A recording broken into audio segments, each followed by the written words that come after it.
8h11 à présent dans le 6-9 ce matin, direction l'Ukraine et donc cette attaque de grande ampleur. Aujourd'hui, l'armée russe qui n'a pas observé de trêve et a attaqué massivement notamment le secteur énergétique. Des attaques qui ont visé notamment la ville de Kharkiv. Vous voyez ces attaques, au moins 10 explosions ont été entendues dans la deuxième plus grande ville du pays. Une dizaine de missiles balistiques auraient visé la ville. Plusieurs villes également ont été visées par ces différentes attaques. On va voir cela avec vous, Grégory Phillips, vous êtes notre spécialiste actualité internationale. On voit une carte de l'Ukraine juste derrière vous et donc plusieurs secteurs ont été visés par l'armée russe. Oui, en fait ce matin, c'est toute la carte de l'Ukraine qui était en rouge avec cette alerte aux missiles, des missiles qui ont été tirés par la Russie depuis la mer Noire, depuis la mer Caspienne et aussi depuis la ville de Saratov qui se trouve dans le sud de la Russie et qui ont donc visé plusieurs villes du centre de l'Ukraine, notamment Dnipro, Kharkiv plus au nord et aussi la ville de Kremenchuk. C'est une attaque qui intervient le 25 décembre. Évidemment, le symbole est important, d'autant plus que, vous le savez, les Ukrainiens fêtaient Noël le 7 janvier en suivant le calendrier russe. Et depuis cette année, eh bien, le pouvoir à la fois religieux et politique de Kiev a décidé de bouger cette date au 25 décembre. C'est sans doute aussi pour cette raison que Moscou a frappé aujourd'hui. On rejoint les envoyés spéciaux sur place, Thomas Misraki avec Arthur Grolet, envoyés spéciaux d'LCI. Thomas, l'alerte a été levée il y a quelques minutes. Oui, il y a moins d'une heure environ, cette alerte, elle était générale, comme vient de le dire Grégory Phillips. Sachez que ces types d'alertes, les alertes qui couvrent l'ensemble du territoire, sont quand même assez rares en Ukraine. Donc l'attaque de ce matin a été véritablement massive. Sachez aussi que c'est la 13e attaque d'ampleur contre les infrastructures énergétiques en Ukraine depuis le début de l'année. Le ministre de l'énergie ukrainien a d'ores et déjà fait savoir qu'il y aurait des coupures d'électricité aujourd'hui, 25 décembre, pour pouvoir assurer du courant à l'ensemble du pays. C'est toute une palette de missiles qui a été utilisée par les Russes pour attaquer l'Ukraine ce matin, des missiles tirés du territoire russe mais aussi tirés de la mer Noire. En plus de ces missiles, il y a eu des attaques de drones pour compliquer la tâche des systèmes anti-aériens ukrainiens. Alors même si ce sont des infrastructures énergétiques qui ont été visées, vous le savez, les missiles russes ne sont pas toujours d'une précision exemplaire et certaines de ces frappes ont touché des secteurs résidentiels à Kharkiv notamment. La mairie fait état de 6 blessés, mais il y a d'autres blessés. Au total, une dizaine de régions en Ukraine ont été touchées par cette attaque massive ce matin. Quant aux Russes, eux, affirment que les Ukrainiens ont tiré 59 drones vers la Russie pendant la nuit.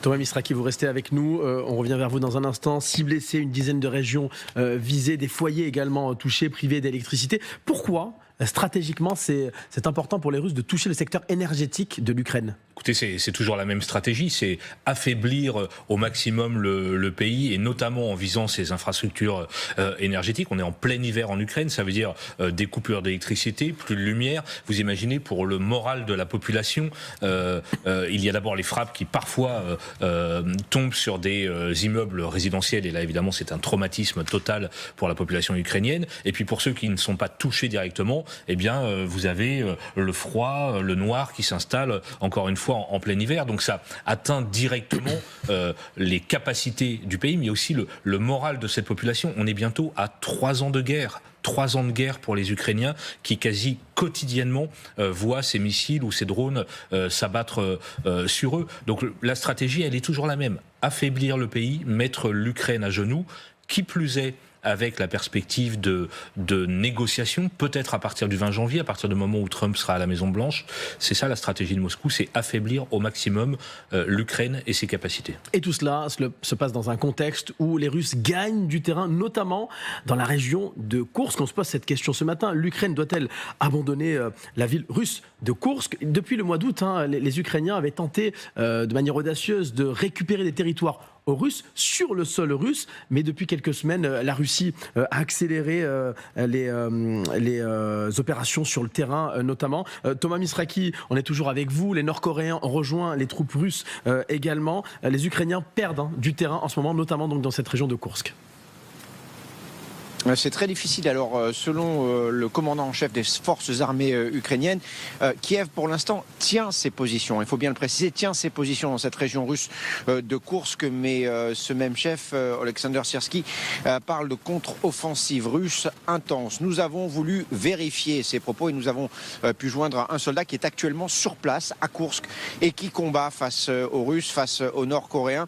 Et lui nous explique très simplement que les Ukrainiens ont dû reculer. Ils contrôlent toujours une poche de territoire d'environ 11 km de profondeur sur 13 km de large, ce qui veut dire très simplement que l'ensemble des forces ukrainiennes dans la région de Koursk sont à portée de l'artillerie russe, mais aussi et surtout à portée des drones russes qui causent beaucoup de dégâts. Vous savez que les Ukrainiens dans cette région, c'est de l'infanterie essentiellement, et qu'ils sont organisés par petits groupes. Alors il y a l'artillerie, il y a les drones, mais ce n'est pas le seul problème des Ukrainiens dans cette région de Koursk. Écoutez.